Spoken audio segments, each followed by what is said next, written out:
Ngakak, Anies pakai kekuatan spiritual melawan material dan serangan supranatural.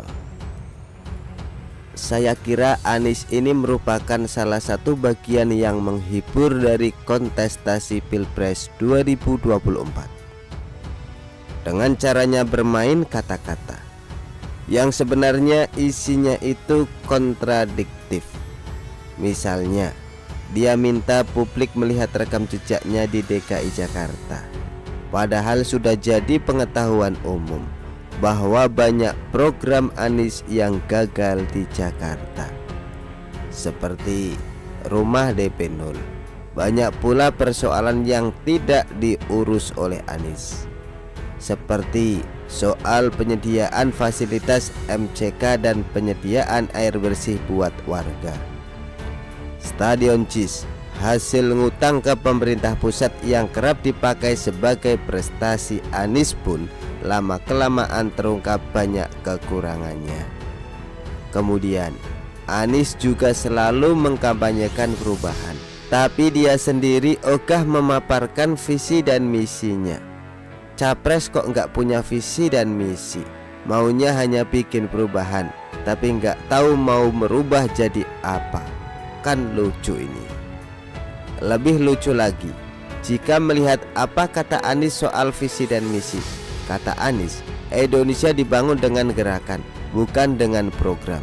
Jadi Anies menawarkan rekam jejak bukti konkret, bukan visi misi, karena visi misi itu hanya karangan, katanya. Saya ulangi ya, Anies tidak menawarkan visi dan misi, karena visi dan misi itu hanya karangan. Kata-kata yang sangat lucu dan tidak masuk akal, mengingat Anies sendiri kan pernah jadi dosen. Masa nggak ngajarin ini ke para mahasiswanya? Lanjut ya. Sesudah pernyataan itu, kembali Anies memberi pernyataan lain soal visi dan misi. Sekali lagi, Anies menyebut bahwa ketika dia menjalani safari politik di berbagai daerah, dia menawarkan rekam jejaknya ketika jadi gubernur di DKI Jakarta, bukan menawarkan visi misi, karena visi misi itu khayalan, katanya. Kita ulangi ya, kata Anies, visi dan misi itu khayalan. Ini makin absurd ya. Lah dulu waktu kampanye jadi gubernur, apa namanya yang Anies tawarkan kalau bukan visi dan misi? Artinya, dulu A sekarang B, dulu tahu sekarang tempe. Apa yang Anies katakan sangat berlawanan dengan apa yang dulu dia lakukan. Semakin lucu lagi jika ada yang percaya dengan kata-kata Anies soal visi dan misi ini. Berarti yang didukung dan yang mendukung sama-sama lucu. Kalau nggak ada mereka, nggak rame nih pemilu. Nah, Anies baru saja mendapat panggung untuk tampil di depan publik. Para relawannya bikin acara deklarasi di Stadion Danis Indoor Senayan pada hari Minggu lalu. Tentu saja Anies hadir untuk menyampaikan pidatonya. Kapan lagi kan bisa berpidato di Jakarta dengan kepastian didengarkan oleh banyak orang. Ini lucu juga saya kira, mengingat seringnya Anies dicuekin sama warga Jakarta. Ada beberapa hal yang disampaikan oleh Anies dalam pidatonya, namun saya kira yang paling lucu dalam pidatonya ini adalah satu bagian ini, yakni ketika Anies bicara mengenai lawan politiknya yang punya kekuatan politik lebih besar ketimbang koalisi yang mengusung Anies.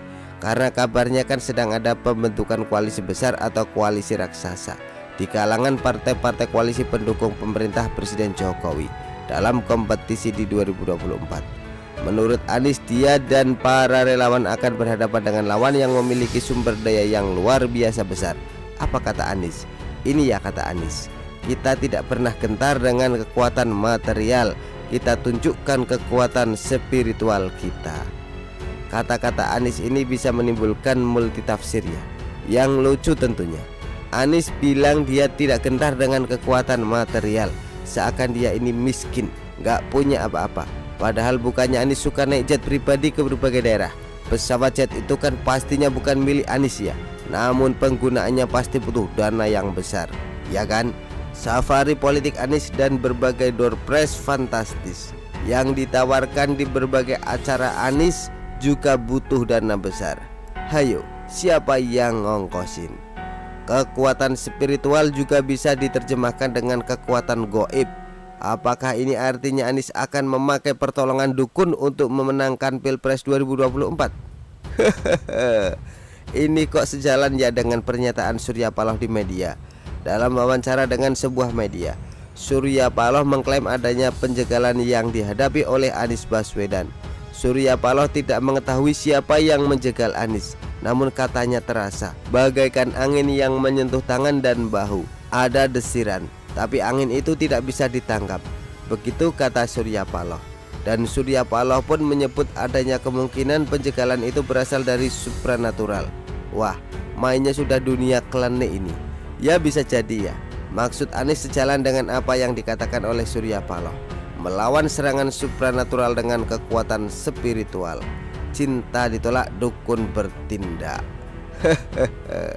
Interpretasi ketiga dari pernyataan Anies soal kekuatan spiritual melawan kekuatan material tadi, saya kira bisa dilihat dari rekam jejaknya, bahwa Anies pernah punya utang mencapai 92 miliar rupiah yang tidak pernah dibayar, namun kemudian diikhlaskan oleh Sandiaga pada tahun ini sesudah soal utang itu terungkap.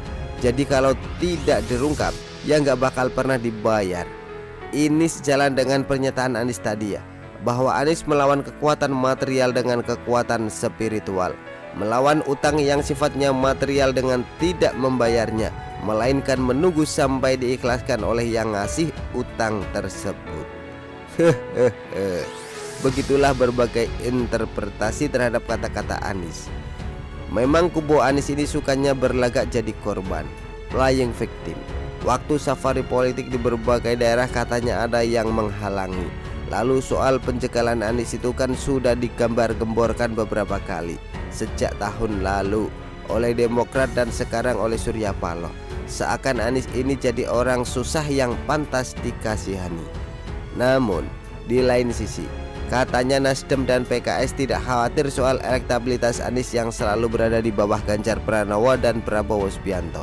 Kemudian terkait soal ditinggalnya Nasdem dalam pertemuan para ketua umum partai dengan Presiden Jokowi di istana beberapa waktu lalu, Nasdem katanya juga nggak khawatir.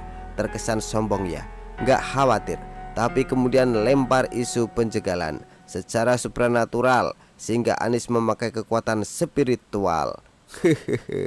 Benar kan? Nggak ada kubu Anies, nggak rame. Begitulah kura-kura. Artikel Yabil dari Syur.com ditulis oleh Nina Nur. Bagaimana menurut Anda?